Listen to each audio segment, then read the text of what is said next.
Guys, deluded you know what a Premier League week that's been. First week back since the international break, and yeah, man. According to the team you support, is how you feel. To be honest with you, if you're a Liverpool fan, you're thinking, what if Salah and Co finish their dinner against United?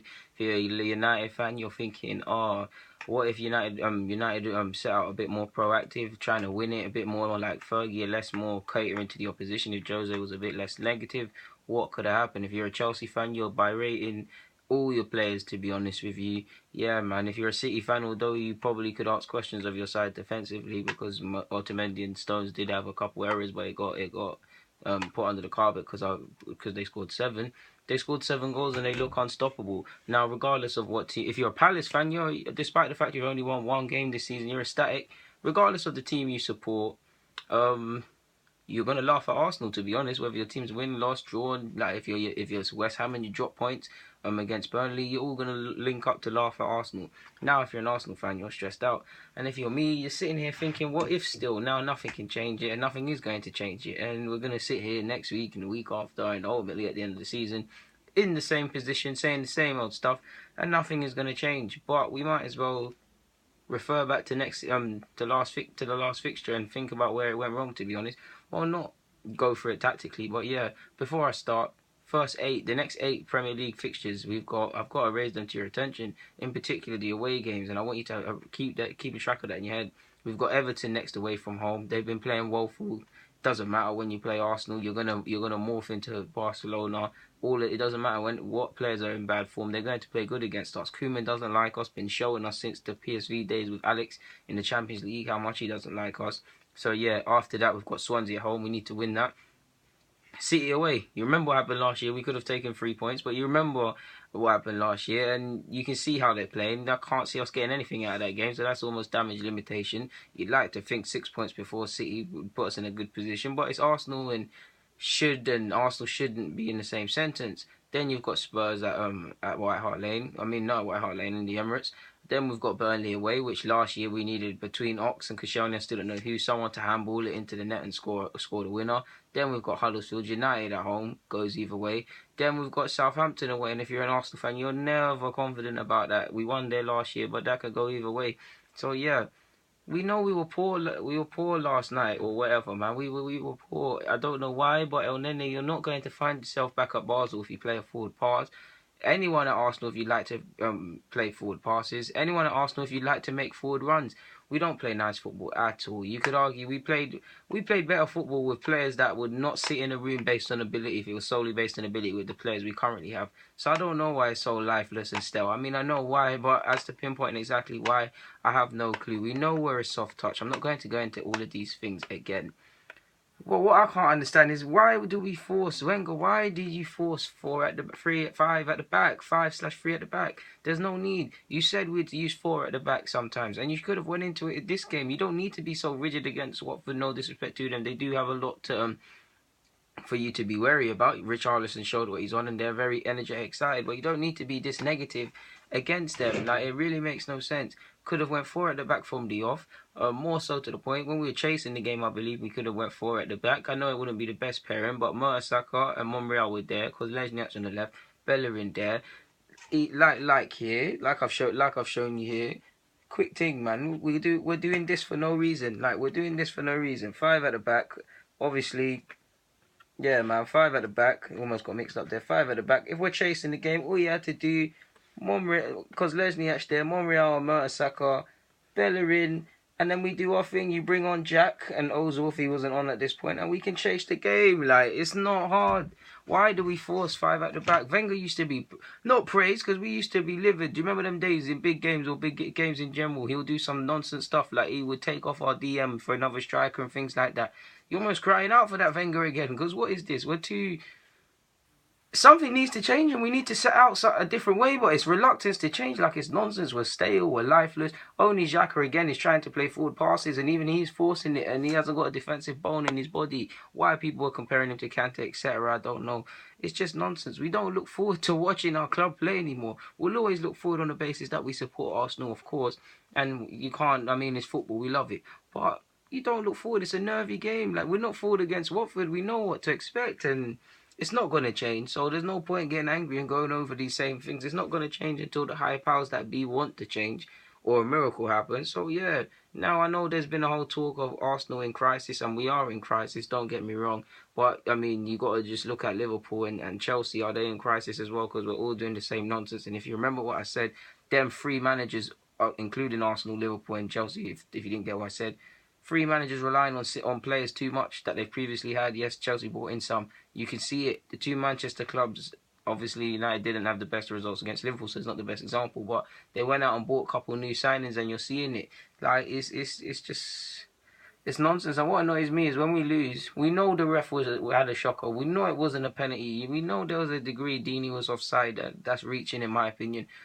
But why are you focusing on that time and time again? Focus on where we went wrong. The reality is we should have killed this game, and if anything, this penalty business should just be, at worst, we've ruined the clean sheet, and we should be just saying refs in this Premier League need to improve. What is this? Why are players... What happened in the first half to players? What happened to Iwobi and Xhaka in the first half? Playing out their skins in the first half, and then they're playing dead. Standards need to be maintained the same even when you're tired, especially... That goes out to Iwobi, to be honest. Like, he needs to be straight about Alexis as well, man. Like, I'm inclined to believe him about this whole mental state because he wanted to go to City. All summer it's been documented and his head's been pulled from pillar to post, and he's been upset about that. I don't really care for him for his feelings in this regard. The Chile business didn't get into the World Cup, and obviously he got a couple boos, and he's not been in the best of form and injured and these things. So I can understand it. I can get it.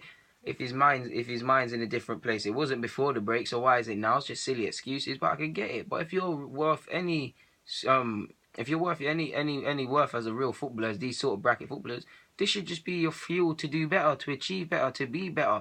Okay, Ronaldo and Alexis are not in the same bracket. Alexis is not good enough to tie Ronaldo's boots, or even even mow his lawn in this regard.